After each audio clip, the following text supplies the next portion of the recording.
I have a strong desire to learn the truth. There's agendas, there's propagandas. I'm going to do the heavy lifting, and then I'm going to give you the facts, and you do whatever you want with them. Ladies and gentlemen, we have to take our power back. Good afternoon or good evening, ladies and gentlemen. Where are you? Wherever you are in the world. Today is Wednesday, August the 19th, 2020. It's 5:03 p.m. Pacific. If you're with us live, if you're watching one of the archived versions, welcome to you as well. We're glad you're here. You know, we do this show. It's a daily 1 hour, Monday, Tuesday, Wednesday. We go from 5 to 6 p.m. Pacific. And I try to bring you the news stories that I think are important, that are going to affect your life, my life, our family's lives, and then try to work out some things, some solutions to how we can end up in a better place, no matter what's coming at us. You know, what we can do as individuals and as families and communities to protect ourselves for these crazy times that lie ahead. So it's interesting that I'm actually pre-recording this. So full disclosure, it's actually Tuesday morning for me, and I'm preparing the Tuesday night show with all the news stories, which I'm going to do in a few hours. But I had to pre-record this. As you know, I love the golf, and I have a big golf tournament coming up on Thursday. So Wednesday I'll be traveling to it, and I won't be available to do the live show. And just to give you a little idea how I like to roll in my life is I got this email, right? It says, Mike, introducing myself. I'm here to serve our regenerating society and life on our planet because it's effed up. I've been a leader, peak performance practitioner, and stress management facilitator since the 80s and presented on 5 continents. Contact me if you feel that I may help. So I'd say about 5 or 6 years ago, I read a great book by a Michael Singer called The Surrender Experiment. And it pretty much said, say yes to life. And here was a guy, all he wanted to do is, he was in Florida, and we're going back to, the 60s and the 70s, and he was a meditator, and he was a new ager and all that. And he just wanted to go out into the Everglades in Florida and meditate and be alone and be at peace. And then all of a sudden things started to happen to him, and someone said, hey, I like the house you build. Could you build me a house?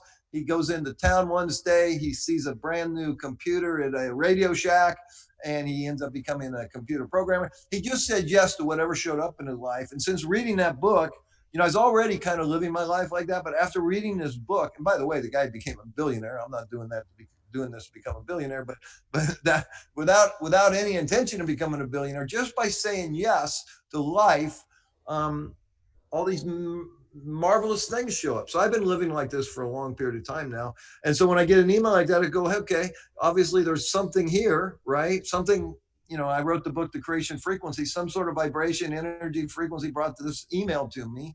Of course, I do check the guy out a little bit, make sure he's not crazy, and have a phone conversation, make sure we're on the same page. But I always like to say yes to everything that comes into my life as much as I can. And I find that I believe that if we get out of our way, life is like a lazy river. It's more like a rapid right now, but in the past, it's been more like a lazy river. And if we can just let go of our story, live in our heart, jump into this lazy river and let life take it where it wants to take us without resistance and fighting back, well, we're going to open ourselves up to some amazing experiences and an amazing way to live. I find it more freeing than scary. You would think it would be scary, but I find it freeing.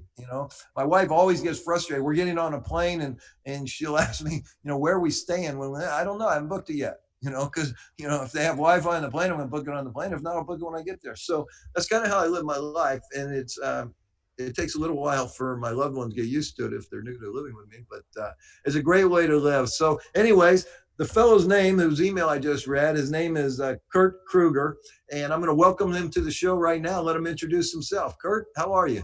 I'm doing great. I am so blessed to be wherever I am. I've been on a hijacked airplane in 1977, and I got in the deepest state of meditation I've ever been in. You talk about saying yes. My twin brother, identical twin, he asked me to be able to enter the Senior Olympics. I had not trained in over 11 years. I ended up winning 4 gold medals. Why? Well, some students that I was teaching at a ghetto school in Los Angeles asked me that same question. And I said, well, I've been meditating, I've been eating differently than you, and I also do some visualization. I taught these guys how to do it. They were both athletes. One guy went from a 6'6" high jumper to 7'1" in three months. What a great performance, right? I started putting it together more and more.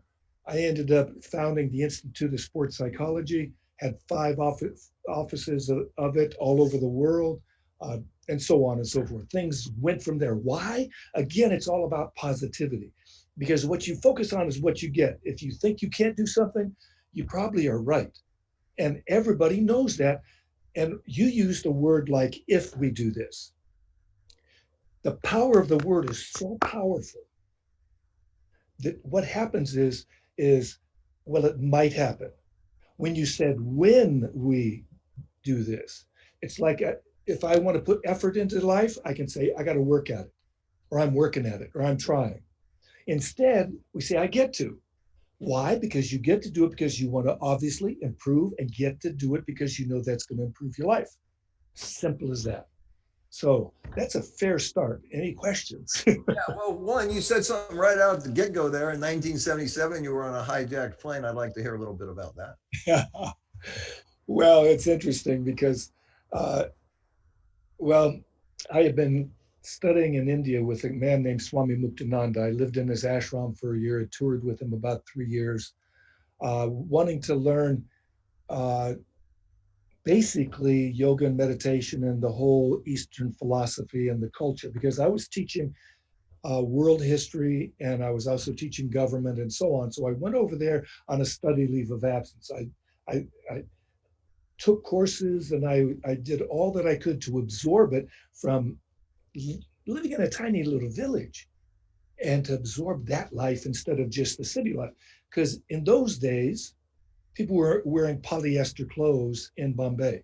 Polyester makes you sweat like a greased pig. Whereas I was wearing the cottons and the silks, which allows your body to breathe and you don't get so wet as you would if you were in these kind of polyesters. So I'm learning all this and I was going to bring it back.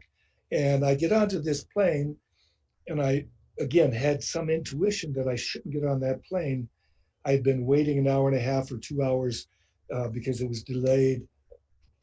But there was a feeling in me that said I shouldn't go, but I was late to go teach because I had had a skin problem there and had to put off. And so I said, I'm going to get on the plane, even though I didn't feel like it. Well, 45 minutes after takeoff, five guys run down the aisles yelling and screaming something. And I thought, oh, you go, Volt. I didn't say that exactly. Um, but I knew what was happening. You can't do anything about it. You can't say, excuse me, let me off here. 45 minutes or so, no, 15 minutes later, the head hijacker with another guy with an automatic weapon in one hand and a hand grenade in the other come up to our second class section and had us put our hands behind our head and said, don't move and don't talk. And everybody, I believe, was probably putting bullets in them through their eyes. And so he said, close your eyes or don't look at me. So ultimately, they said that I said, excuse me, sir, could we put our arms down? That was 45 minutes after we had our hands back because I saw these old people. I was only 33. What year was this again? In the late 70s? 77. Okay. Japanese Red Army took over the plane. I found out that the Japanese Red Army later. And yeah, there's a lot of coincidences that happen. Okay, but you stayed calm by meditating, and you asked this guy. So fast forward just a little bit. So how did that end up? I ended up getting off first off the plane. There's much more interesting things that it's written up in the Winning Ways for Living. It's one of the first 3 or so stories in the book. That's a book that you wrote? Winning Ways for Living. Dig this. I had planned on it being a bestseller. I knew it was going to be a bestseller. I did all the things that I usually do. The problem with that is I'm always teaching people to be number one, to be the best they can be. And I thought bestseller was cool. Instead of being number one bestseller, I was on the bestseller list within 3 weeks. So that was with 2 books that I posted. I had 4 books on the posted total, and 2 out of the 4, the first and the fourth, which is the compilation volume, were basically bestsellers. So Tell us. So you were in your 30s. What led you to get to this? To be a meditator. Where were you at your in your career at that point? What were you doing? okay. Well, I've been a teacher since 1969. I've taught in the ghettos of Los Angeles for about 45 years ultimately. But I also have taught at universities all around the world. I've given programs at Oxford Medical School. At the United Nations, I gave a stress management program. Excuse me one second. Are you still teaching now, or are you mostly coaching, or what do you do with your time now? I'm doing instruction to people personally, and sometimes I'll do Zoominars type of a thing. Okay. It really depends. I consult with companies all over the place. Okay. I've done that with universities. My real focus is on getting these kind of things into education. So I designed a program called Peak Performance for Academics and Sports and taught for a number of years teachers in Los Angeles School District. It was a Let me ask you something about what's going on in the world today, as far as in Los Angeles schools, as far as racism. From your viewpoint, what's up with this racism, this BLM, and all this stuff? From your experience as a teacher there in the inner city. if you were raised being told you're this way or that way, um, if you were raised by a father who the only way he learned to be able to show love was to be beaten because his father, after he would beat him, said, I only do this because I love you. Imagine that. If you look at human, But I'm white. And I had a similar experience. I mean, so I think that's kind of a universal experience. that could be, I'm yes, more concerned with the racism, what's really going on in the inner community. I think, from my opinion, it looks to me like the problem is there's not enough fathers. In fact, oh, that's 75% of these true. kids grow up If you without a want to father. look at that father issue, the biggest issue with that was this thing called three strikes you're out, Exactly. the drug wars. Exactly. And they put all the fathers in. Yeah. And then the people are in jail, they're working for nothing. Yeah. They got slaves again in jail. Yeah. What's the percentage of black and white? I gave a program on meditation to Swedish prison wardens and priests in 1983, and they have a 20% recidivism rate. We have 80% recidivism rate. 80% of our people go back to prison. Why? We don't rehabilitate them. We don't train them. We don't try to be able to get them to change. But when you learn to meditate inside, you go inside, you find out who you really are, that there is some peace in life. You feel calmer, you feel better, you're less angry, Yeah. and What you're able to be able to function better in life. what was that movie where the fighter got put in prison? It was and Bob Dylan wrote a really long, beautiful song about it. It was a African American fighter in New Jersey, and he was charged with a murder he didn't commit. Oh shoot! Okay, I can't remember. Well, Because basically the bottom line of the film, he did like 20 years in prison for a crime he didn't commit, but he was able to go inside, turn off, you know, and find peace. I think we can find peace in any situation, like you found it on that hijacked plane. So that's it's why I taught stress management. so Stress in management, today's world, everybody's under stress because of this COVID-19, the economic collapse. There's a lot of fear, people wearing masks. We're in uncharted territory. So what would you say to the viewer, the listener here today, how to go inside, how to turn off this insane asylum and move inside into the body and live it with peace? okay, it's written in my book called Switching. It's a practice in winning ways for living. This is I got that name, roller coaster fingers, because I taught this program in LA Unified, and a kindergarten teacher comes back the next week to the class, and she says the kids love it. They call it roller coaster fingers. So hold your left hand up in front of you just like this. Put your right forefinger against the baby. As you breathe in, you go up. As you breathe out, you go down. You're going to go all the way across and back. And as we go in and across, we're paying attention to the movement and sound of our breath, where the breath merges and emerges, where the breath merges and emerges. And we do it at our rate. And then I also teach them on the way back You can add a cue word, that's what they call it in psychology. You can add a mantra, or you could add whatever prayer that you like, or what, if it's a really succinct one, or you can add love. When you concentrate, when you calm your breathing, like we just did, it calms the heart rate. When you calm the heart rate, it calms the brain waves. When you do the other at the same time, it's like burning a candle at both ends, and you get into a calmer state of mind so easily. And Let this, me ask you this on a personal, this is a serious personal question that I'm going to ask you right now. I have a 40-year-old daughter who's married. I love her to death. She has four amazing, beautiful children, and she's afraid to get on a plane for the last 30 years. And so she's missed out on so much in life. How does she overcome this? I had my second wife from Sweden. She was a psychiatric nurse. She's over in Sweden, and I brought her over here. But she, after a number of years being here, she for some reason got agoraphobia. She could not leave the house. Then I got her out to the doorstep. Then I got her a little bit further. Slowly but surely, we even walked around the block and slow. And then she could drive in this car, but only this car, and so on and so forth. There's a book called, there's an article, a practice in Winning Ways for Living that is called switching. It switches negative ideas, negative habits into positive ones. So let's say I'm always afraid, or let's say I'm always sad, because so many people are sad these days. They can't do anything, they can't go anywhere, they don't get to talk with their friends, they don't get to give hugs, none of this. It's a sad state of mind if you keep there. So if you start to feel sad, immediately you can do the switching practice. And you do this, it's a psychosomatic spiritual practice.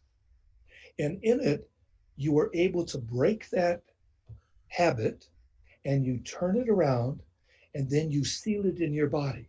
And it allowed a boy, when I first started doing this many, many years ago, who was sucking his thumb at the age of 14. I asked him after class if he wanted to stop. I guided him through, and so on and so forth. Within 2 weeks, he was done. People with PTSD, people with this kind of agoraphobia kind of thing, or flight kind of thing, the altitude or what, there's all kinds of things that can be helped with this when people practice it. But it only works when you practice it. It's like the 12-step programs, one step at a time. It only works. It works when you work it, type of a Right. thing. Great little phrases, and they work when you work it. Right. When you don't work it, you fall down and stub your toe again. So, what would be step number one? Right now, someone's scared to death that they're going to get COVID-19. They're social distancing, they're wearing their mask, but they're still afraid. What would be step number one to turn that, switch that? Every time you feel this fear, do the switching practice. Which is Every, what? Tell me how the switching practice would work for that person. take your hands straight up like this. Now the hands are straight up, and we're going to, as soon as I have that thought of fear, I cross my hands so they point to the opposite side. Okay. And I say, switch Switch. inwardly. I can say it outwardly if I'm alone, otherwise, people think you're crazy. Then you take your left hand facing you, right palm against it, and you switch saying, why am I so confident? Or why am I so happy? Now I say, why am I so happy? Because that's an affirmation. Yeah. Because if I were to say, I am happy or I am confident, your mind is saying, no, you're not, you're scared to death. Right. Right. So we don't need that fighting in our head, because I'm against separation. I'm against unity. I'm for unity, against separation. There's not even against it. I'm working with it to be able to bring us together. Yep. So again, I'm moderating my words because they are so powerful. The word was made flesh. People Right. think it's all about Jesus. It's all about how we manifest life. Well, if you read Genesis, God spoke this universe into, He spoke this world into existence using the word. Also said what to eat. The only place in the Bible it says about what to eat is in Genesis 29. And it says God gave man fruit bearing seeds, and seeds bearing fruit as his meat, and animals as his domain. Yeah. So what does that say to you? Tell us what role. So we have a conscious mind, we have a subconscious mind. What's the difference here?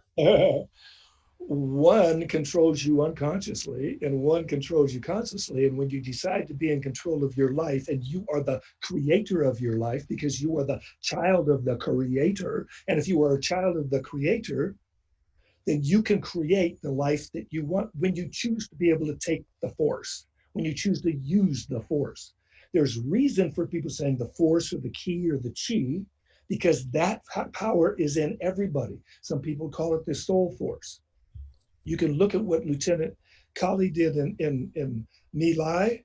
It's a horrible force when you use it on the negative. And yet you can also look at the Audie Murphy, who was over in Korea and got to be the most decorated person in the history, and so on and so forth.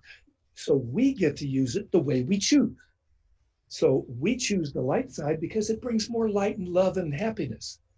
And if somebody wants to say, I deserve this and I deserve that, or I hate this, and so I'm going to get back at that. When you get back at that, it's like if I don't like somebody's action and I do the same action to get back at them, I've sucked into them. I've sucked into the dark force. I'm just like them. Who the hell wants to be like them if you don't like them? You want to be able to get them better. And that's why I get to talk with whomever I get a chance to.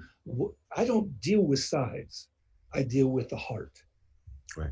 Talk from the heart. It's like, hold your hand up. I want us all who are on the line right now, hold your hand up.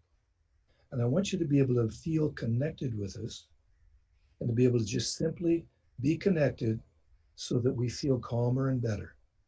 We may have different thoughts, but we are really one because physics, this incredible science, proves it. And we can look into that if you'd like to. In the 70s, I read a book called The Tao of Physics by Fritjof Capra. There's also a book called The Dancing Wooly Masters. When you feel connected with the people online, then you can take your hand out and we can talk and we can do other things. And when we start to feel disconnected with that heart, we can raise up that hand because then everybody gets to be able to send that love. Yeah. Everybody else gets to connect. And this is one of the things on Living Values Education. Yeah. Livingvalues.net is by far the best character development program in the world. 90% reduction in violence at a refugee camp within 2 years of implementation. Is that your site or another site? My site. Listen, I'm a research. Our company is called Success Systems International because it deals with all the systems that work at you being successful. Now, we've incorporated Mother Nature into it too, because if we don't breathe good air, if we don't eat good food that's unadulterated, if we have pure water, we thrive. The only reason we're not thriving and having so many cancers that so many of them weren't even around is because of GMOs, is because of the poisons they put in the food, and so on and so forth. So let me ask you this, because this is what I'm all about. You know, it has to do with justice and injustice. And Right. Martin Luther King said, "And injustice anywhere is injustice everywhere." Yes. And so in my understanding is you and me, you know, we're fortunate. We're white. We're born here in America. We had a leg up compared to being born in Palestine or being born in Ethiopia, Nigeria, or whatever. You know, I believe that we were born in the greatest country of all time, and we were born in a race and a religion. You know, we had a better chance of survival and success than others. But now you bring up all these things like GMOs. See, you and I are fortunate. We can afford to get good water. We can afford to get good food. We read good books. But how about the people that are just barely getting by and are forced to eat this garbage food because that's all they can afford? See, this is what gets me going and why I'm so passionate about waking people up. How do we stop that? Good question. There's so many simple ways that can be done for common people, which in America, 65%, excuse me, 75% of the people in America make less than $65,000 a year. Which is not very much money in this country, especially when half of it's taxed. Half of the people make just $25,000 a year. It's not a living wage. That's right.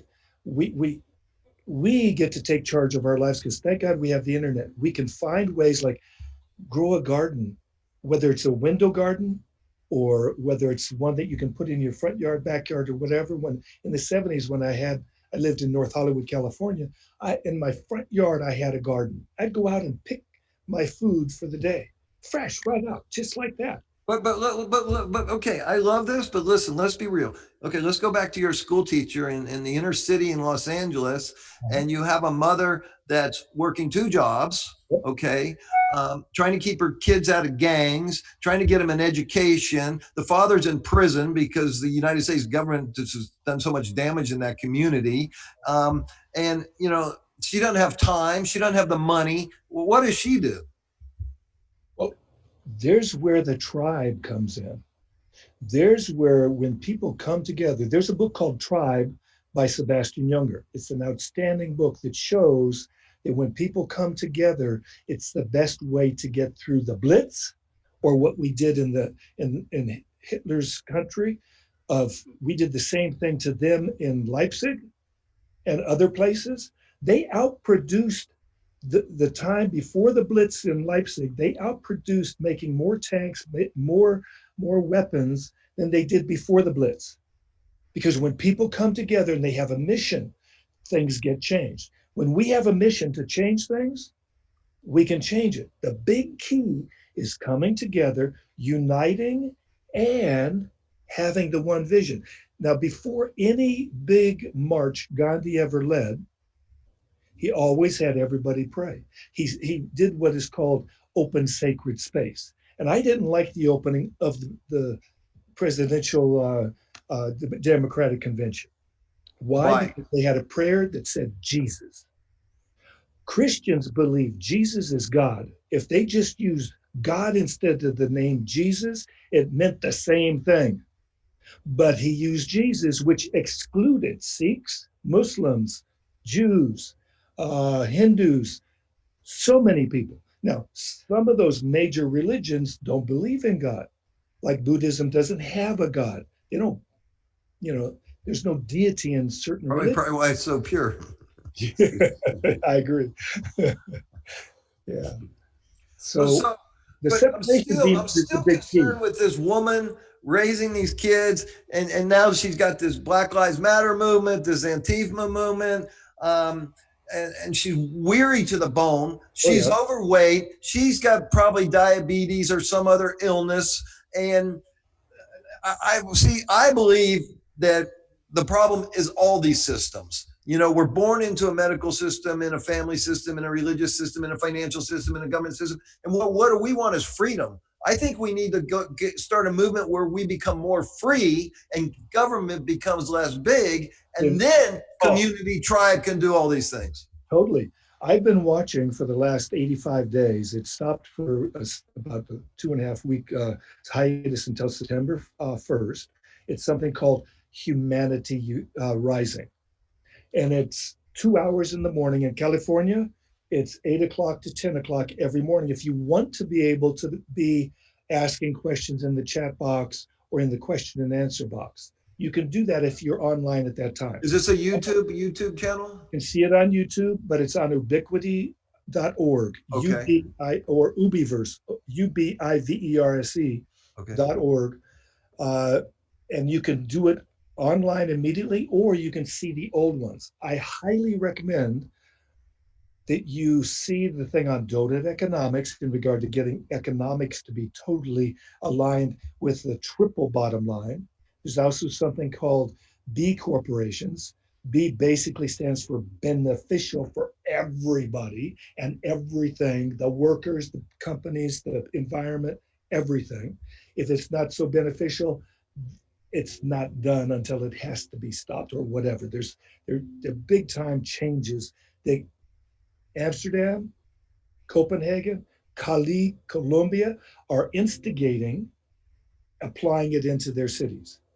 We could do that here in California. I've sent off emails to representatives here in Southern California and my old hometown of San Fernando, and people can take action. If they want to contact me, I can turn you on to all these things from donut economics to getting to be able to be empowering your words. I'll give everything up if people want to have it. Like I offered you, I'm not charging anything, but if you can pay me something, pay me. I don't care. I'm barely getting by right now in regard to how our family's working because of what's happened, but I've always been taken care of. I got off a hijacked airplane first, didn't I? So when you trust, somehow it happens. And there's a key, but we have to ask for a little help from your friends sometimes. Sometimes you got to ask a little bit more, but you can also serve back. Yeah. If you can't work because of something, you can serve others. Yeah. You can help others. You can help the movement of getting this peace and freedom. Yeah. Hey, hang on one second. I got to send a little message here to the gardener to quit blowing this this thing. This is what Yeah, we love about live radio, ladies and gentlemen. it is live, but that'll give me a chance to talk some more. That way you can be quiet. No, I'm just getting rid of this guy right now. But the thing Okay. is, you catch yourself, like if you catch yourself stressed out, the best thing to do right away is take your, to find out where it is, put your hand at the base of your throat. And then put your finger in the center of your chest. And about 2 inches below your finger is your thymus gland. Your thymus is your modulator of your endocrine system. Right. So it affects that. When you're angry because you're upset or stressed out, like somebody just cut you off and you want to show them their IQ, be like Tarzan, thump it firmly a few times. It stops the overproduction of adrenaline. That is a toxin if it's not used, and you can't run after them, and you better not.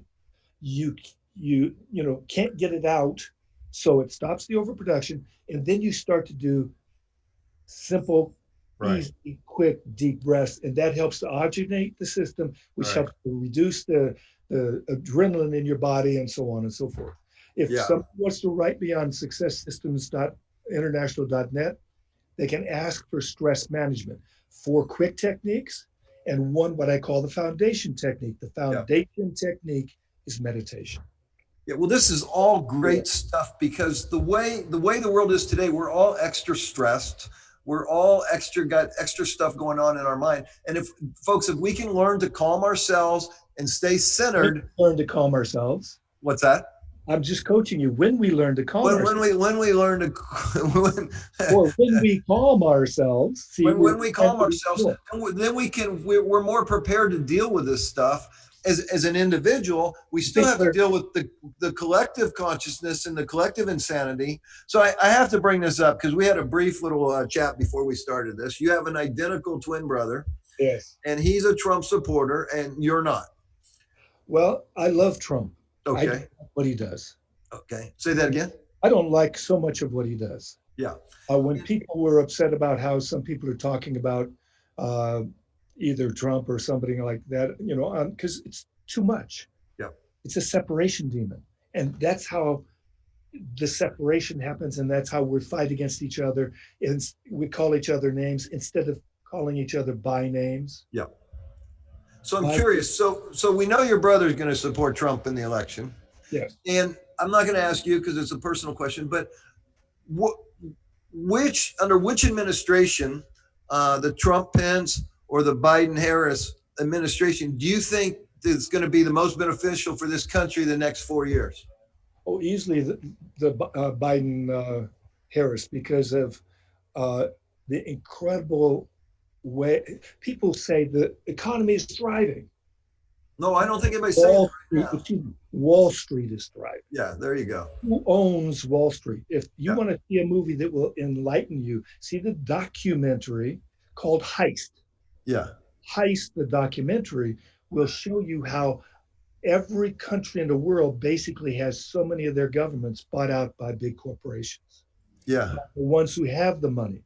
If you think about your 501, C3 or whatever it is that you have, or whatever investment you have in the market, it's a tuppence. It's not even 1% of what the stock market does for the elite. Yeah. So what does Biden do for the economy? What? What would Biden and Harris do for the economy? He wouldn't send it so far backwards. Now, I am not saying that the Democrats are saints at all, not even close. There's so many of them. And that's why there's a cycle. We're getting in some people that are more akin to the people. And they call them socialists. But when you look at the thriving countries in the world, they all have healthcare. I lived in Sweden. I'm one quarter Swede. There's no fear about your health care.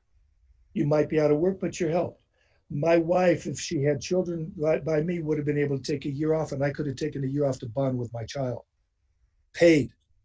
And But so, how do they pay it? They pay a little bit more taxes than we do, but they get a hell of a lot more back. We and don't if get I'm much hearing you correct, back. is Sweden a better economic model than the United States? Oh, easily, because we have an unabated capitalism. There's no restrictions like the Glass-Steagall Act was taken away. That's why we had the Wall Street debacle. My 70th birthday, I got to see the film about it.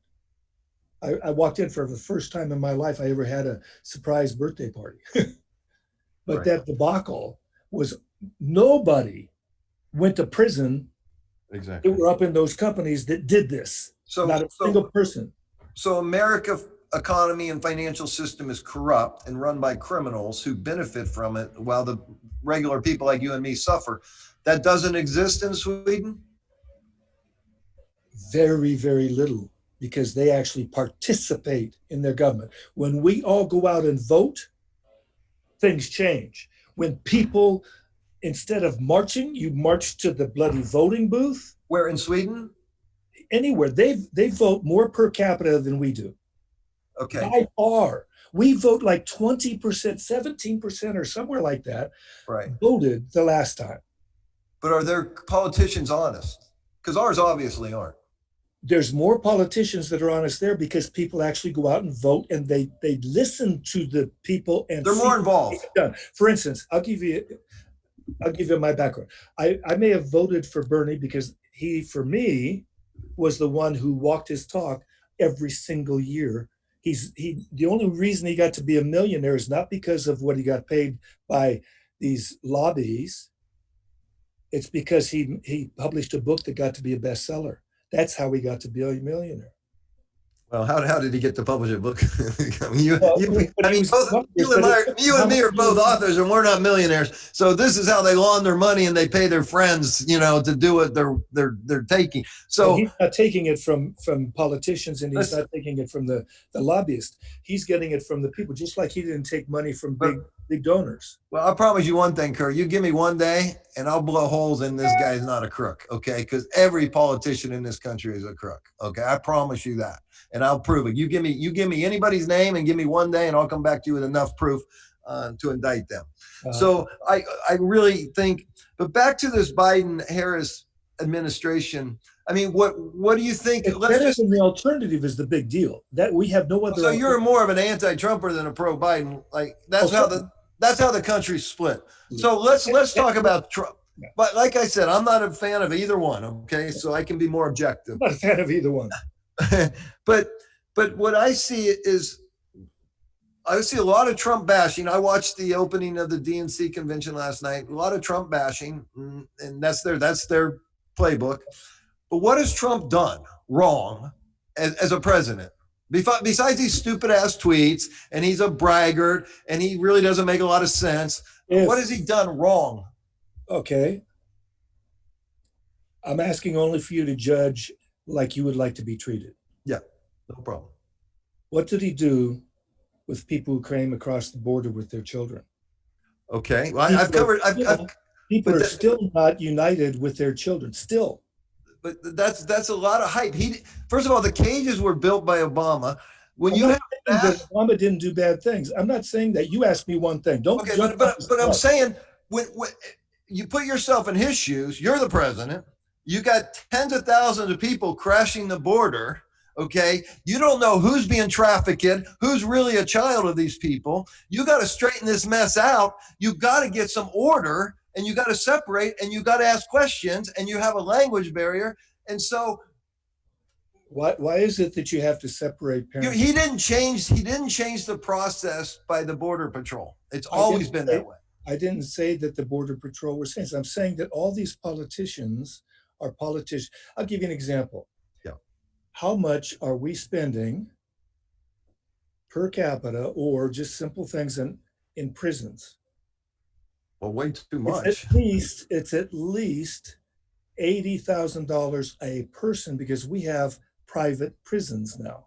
So Yeah. private corporations are being able to buy off more politicians because they have more Right. money.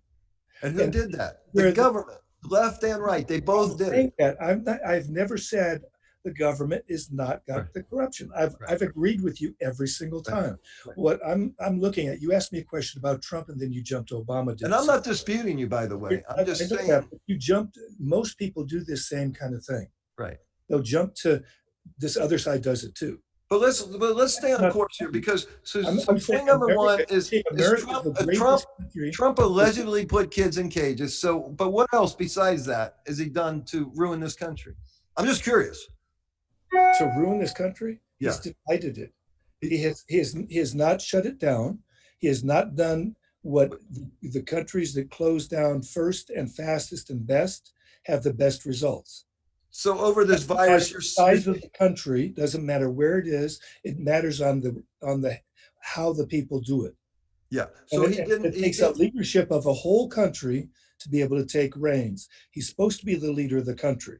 Yeah, and He and could. have to. It's such a Have, blood emergency, going to possibly kill millions of people.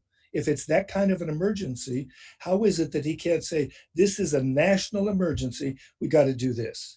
but I, every year we have the flu season, correct? I agree. And so we have a flu season again. They call it SARS-2, COVID-19, whatever.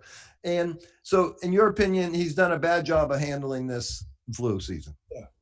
Okay. So he put kids in cages. But he hasn't really. I mean, I don't know what I would have done if I was president and we have this flu thing, conspiracy, whatever it is, pandemic, scamdemic, or real. It's just not a real emergency because very few people are dead. So whatever it is, to me, it's a media event. Okay. But whatever it is, it's all false. If it's all false, let us look at solutions for the problems. Yes. People are not looking at solutions for Black Lives Matter. People are not looking at solutions for what caused those things. Okay, let's stay on that one. When you look at Trevor Noah's domino talk, he's talking about how the social contract has been broken over and over and over again. No doubt. If you do, our men's team did a 21-day racial challenge. You can look up 21-day challenge and race online. There's a bunch of those listed, and it usually has anywhere from a 5-minute to an hour and a half or so, kind of a thing that you can watch or hear or read. And our men's team did this. And our men's team, because we can't get together right now, we do Zoom calls, and we also every single day we would report to each other on emails what we saw, what we felt about it, and what we may have learned about it. And only one person did not do that. Only one person. And he's supposed to be the man that wants to stress integrity. Yeah. But he wanted us to see a propaganda film. It's called Uncle Tom. Okay. And at the end of it, it's all about praising our president. And it's all about, if you look at, they said that the Republicans voted this in. It's only because some Republicans voted for it that the Civil Rights Bill got in. Or some Republicans voted for this, that particular bill got in. It wasn't the vast majority of them. Of the Civil Rights Bill? It was instead all of getting into the politics, Republican or Democrat doesn't matter. Okay, let me ask you a question, because you brought up something very. They're going after the crowd. You brought something very near and dear to my heart, and you said it very succinctly and properly, that the social contract, especially with African American community, has been broken over and over and over. But my question for you, was it broken by white supremacists like you and me, or was it broken by the United States government? Well, it could have been. Obviously, if you look at the KKK, they broke it all the time. But if you look at the government, so the government. Who broke the social contract with the African American community? The government, obviously. Okay. Okay. Right. That includes the militarized police force now. I have a picture on my Facebook page of a dear friend, his Chief Phil. Uh, this man has his headdress on full because he's a real elder. He's a wise man, and he's standing. And somebody took it from the other side. So here's these guys with their machine guns and batons and their flak jackets and their helmets and everything. And he's standing there looking them straight in the eye peacefully. And why is it that they need to have that? Why are we militarizing our police? Are we going to treat our citizens? We used to have peace officers in my day. Now we have police officers. I'll give you an example. They police it without even thinking. I turned left out of a Costco parking lot at 6:30 in the morning, no traffic between each signal. There was a sign saying no left turn across the street. I turned left anyway because there was no harm, no foul. And a motorcycle cop pulled me over and was going to give me a ticket. And he says, do you know what you did? I said, yes, I did this. He says, well, that's against the law. I says, I know that's against the law, but it's this time of day. And the reason is it doesn't back up traffic and it's safer because this is a 4-lane road. Da, da, da, da. He says, I got to give you the ticket. I says, you don't have to give me the ticket. You're the first judge. Because he said, the judge is the one that decides. He was a police officer, not a peace officer. He didn't use common sense. And this is where we are in life today. We fight back rather than try to reason with each other. But you just asked the question, why are we militarizing the police force? So Yes. why are we? Because the military is selling the old used goods to our police. But why? Because the military industrial complex controls America. Eisenhower has said that he warned that before he stopped being president. So are you? But what is this leading to? If you have a militarized police that's overseeing your citizens, where are we headed? It's leading to fascism. Okay. Easily. You saw this with President Trump when he walks over from the White House to this church with his bloody Bible routine. Yeah. And how many people got hurt because of it? Yeah. Well, I mean, they got hurt because they were protesting and they got in the way. So we have number one amendment. First Amendment lets us do that. But 50 years ago, people respected people. They get out of the way. They let him do a stupid thing, and he goes back to the White House. No one gets harmed. But, man, I cover Seattle. I cover Portland. I have a business in Oakland. We had $100,000 in damage done to our business. So my friend was at REI in Santa Monica, and they went through that, too. But correct me if I'm wrong, but it seems to me that the Democratic cities and the Democratic states are the one that are allowing this to take place and then going to the federal government and asking for taxpayer and bailout money. Am I wrong, or is that pretty accurate? It may not be wrong, but we're trying to get at the issue of it. The issue is inequality. The issue is no doubt. It's injustice. I'll give you an example. My personal life. Yeah. I started teaching in 1969 in February in East LA, ghetto junior high school. 2 years, 3 years at the most, I was able to buy a BMW, pick it up in Europe, tour with my wife through 3 months throughout 13 countries in Europe, ship it back, all on my salary. Yeah. When I retired in 2016, I couldn't have done that on the amount of money I was making. Why is it that my income didn't go up as much as the people at the top of the scale went up? Why is it that all these people who are running school districts are making so much money as opposed to the people who are in the trenches? It's the common person that sucks it up, doesn't go out and vote because they think their vote doesn't count. We get to get out the vote to be able to have at least the least of two evils, at least that now. Because if we get one, it's going to be worse. So when we get this, the thing that people aren't looking at is the senators and representatives that are going to get elected, that are going to change the House and Senate one way or another. And it can be progressives, people who are thinking more about the people, who are maybe democratic socialists, maybe. But if you look up socialism, Christ would have been called a socialist. Moses would have been called a socialist. But neither one of those guys would be in these cities beating the hell out of innocent people. That's right. They would be turning the other cheek, and they would be turning to be able to help the people get fed. So these aren't socialists. It's like Mother Teresa, who has been rated a saint now in the Catholic Church. I know because many years ago I was Catholic. Now I'm more Catholic than when I was Catholic, because Catholic means universal. So this saint, I miss seeing her by 30 minutes. But this saint would not go to an anti-war rally. Never. But she would go to a pro-peace rally. Never anti anything. She's always about pro. What can we do positive? So this is the key to every single day you step out in the world. What can I do positively today? What can I do to take action instead of bitch about the problem, instead of point out, my brother sends me all kinds of shit. And it's all about, I have a friend that shows me a picture of a guy, a so-called postman, dumping post in the trash. Well, I could have done that. I could have dressed up like a postman, dump it in the trash, get a photo op, and say, this is what's happening today. And people take that and run with it and say, this is happening everywhere. I think all your brother's saying is there's voter fraud and it's possible and it happens. And so we can, both sides can. There's less voter fraud than there is voter suppression. Here's where I want to go with this, is that I get what you're saying. I love what you're saying. I mean, I wrote a book. It's all about positiveness. It's about the manifestation, law of attraction. I believe in all this. But I think that people are so overwhelmed right now that it's all for taking care of ourselves. We need to take care of our physical body with good sunshine.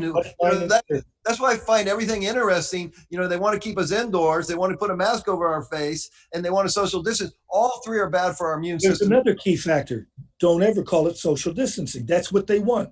They want you to be socially distant. They don't want you to talk. They don't want you to know that this other person is a human being. Well, but that's what they're doing. People are doing that. Okay. Somebody wanted to prime everybody to be socially distant rather than physically distant. I understand. There's a big difference. And again, I'd like to prompt you to really walk that talk you're talking about. Yeah. This is the biggest key is focusing on what we can do. Yeah. You don't have to bring up the bad. Everybody else is bringing up the bad. We need solutions. We need solutions. And I love, you have some great solutions for the individual. Fantastic. But I think the society around us is disintegrating before our very eyes. And if there is no society, it's going to eventually affect the individual. That's my concern. It's already affecting the individual. There's when we change, like the simple thing of getting living values. I'll send you an email about character inclusion. When we get character development, not only in schools, where I was at a ghetto school that had the biggest gang in the valley. Our physical education program that I helped develop starting in 1993 was about strengthening character, fit for life, and fun. And it became rated the only middle school ever twice to be rated the best in the state. Why? Because we stressed character. We never had to have a police officer on campus for all the years until they mandated it through the district. We didn't still need it, but they mandated it happening. Why? Because character development stops the bullshit. 90% reduction in violence at a refugee camp. The woman went down to Johannesburg, where my wife is from. She went down to South Africa, designed a program for street people, transients, similar kinds of results. Listen, Kurt, the two values that they stress are peace and love. Those two. When we come from peace and love, what do we get? When we come from fear and hate, what do we get? I have a podcast that I did for somebody. It's called Slaying the Separation Demon. And I don't like the title. That was the podcast. Slaying is not a good idea because we're buying into that violent stuff. Yeah. So what we do is maybe we can dissolve the separation demon. The only way we dissolve the separation demon is not verbalizing it so much.